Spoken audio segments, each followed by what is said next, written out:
Hey YouTube, and welcome back to another video. Thanks for joining me. So in today's video we're going to be doing a little bit of work and a little bit of an experiment on Bruce the Betta Fish's Nano tank on my desk. So if it's something interesting you, then please stay tuned. Without further ado, let's crack on with today's video.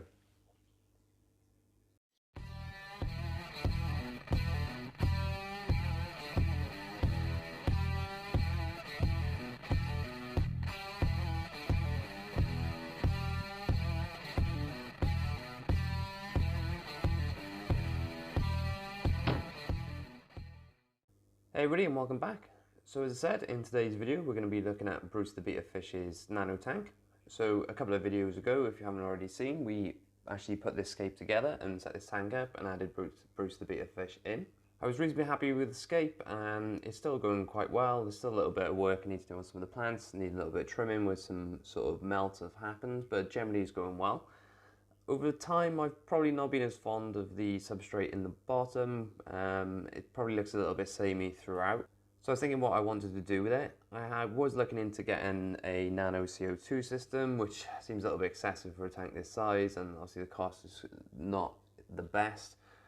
And the Nano systems don't seem to last that long, so I didn't really want to go down that route. I have seen quite a lot of people who have been successful with carpeting plants without CO2. So we're going to give this a go today. I've been thinking about it and I thought, well, why not just give it a go? So I've got a couple of pots of Tropica Monte Carlo here today. So we're going to look to empty this tank, move Bruce out, do a little bit of maintenance on the tank, give it a little bit of a clean, trim up some of the plants, and we'll look to add the Monte Carlo in here as well. So I think that's enough from me waffling on, and we'll crack on with today's video.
Okay, so welcome back. So I hope you enjoyed that little bit of planting. As I said, it was a little bit of an experiment for me. I've never used Monte Carlo before. There's a lot of things online, there were forums and YouTube videos and things that will tell you can grow it with CO2 and without. And I've been researching for a little while. And I thought, well, may as well just give it a go and check it out for ourselves. So we'll keep an eye on this as it goes along, and we'll probably give some updates on it going forward as well. Okay, so planting this, it wasn't probably the easiest thing to do. I probably could have done with a finer substrate. There's actually the fluval stratum in the tank as well, so that was probably a little bit too chunky and a little bit too light, and it was quite difficult at certain points to try and get this rooted in. We managed to get around it eventually, but I think if I did it again, I'd make sure I had a finer substrate, maybe C-chem or something along those lines. Fluval will actually do a finer substrate as well, so for shrimp, I think it's marketed for, but maybe that would have been a better choice. But we'd already had this tank set up, and obviously we scaped it a couple of weeks ago. If you haven't yet seen that video, then make sure you go and check it out. So whether this will actually be a success or not, I don't actually know. We've never used carpeting plants in the past. I've always tended to use sand substrate in the bottom of most of the tanks for the main part, and then added a small planted section in there. So we'll keep an eye on this goes. I definitely hoarded too much. I got 2 pots and only used sort of half a pot, so we've got some to use. I may use that in future scapes as well, because we still got 2 more tanks to do as part of the Nano series as well. Obviously this Bruce's tank being one of them, so we'll be doing one of those in the next couple of weeks as well, and maybe I'll try and use this as an epiphyte plant, so maybe looking to attach it to rock or to some wood and see how that gets on. I don't want to try and use too much of it because I don't want all these tanks looking the same, and I just want to get a bit of variety going on. But overall, the tank's going pretty well, and we did have a little bit of melt on some of the plants at the back, which you see me clean out earlier, which is a little bit of a pain. We moved the filter around and put the heater behind the plants as well, so hopefully the tank looks a little bit better and the equipment's not as visible. And I think personally it looks a lot better. I don't know what you think. Out of all the plants in the tank, the only one that didn't survive, weirdly, was the Anubias Nana, which you might have seen me vacuum up earlier while draining the tank. Which is a little bit strange because it's probably one of the hardier plants that you can probably use. And out of some of these plants, it was the last one I expected to go, but not a big deal. We may get some to replace it in the future, but the rest of the plants seem to be doing pretty well. And I'm hoping the Monte Carlo will settle into the tank as well and create a nice sort of carpet. I'm not expecting it to be really, really dense. Like I said, we're not injecting CO2 into this tank. The main reason I didn't want to do that really was because some of the Nano's setups are probably not that great. It's difficult to get solenoids on them, so to add timers onto them as well as there's quite a lot of cost for such a small tank. So I thought, why not? Let's give it a go. I'm probably going to be setting up a pressurized CO2 system on one of my bigger aquariums in the future as well, so we'll set that up together and see how that goes. And like I said, I'll come back and we'll do some updates on this maybe in a couple of weeks and see how it's got on. But if you're not yet following me on Instagram, Facebook or Twitter, then you're likely to see regular updates on there and little sneak previews as well. So definitely recommend going to check me out on those. And I'll leave links in the description below as well, so you can go and check that out. The plants I used today was the tropical plants, and also add some links in the description as well if you want to go out and try something similar yourself, or if you want to wait and see how I get on first, then that's probably a good idea. But I think that's enough of me waffling on for today, and enough from Bruce, and we'll see you next time.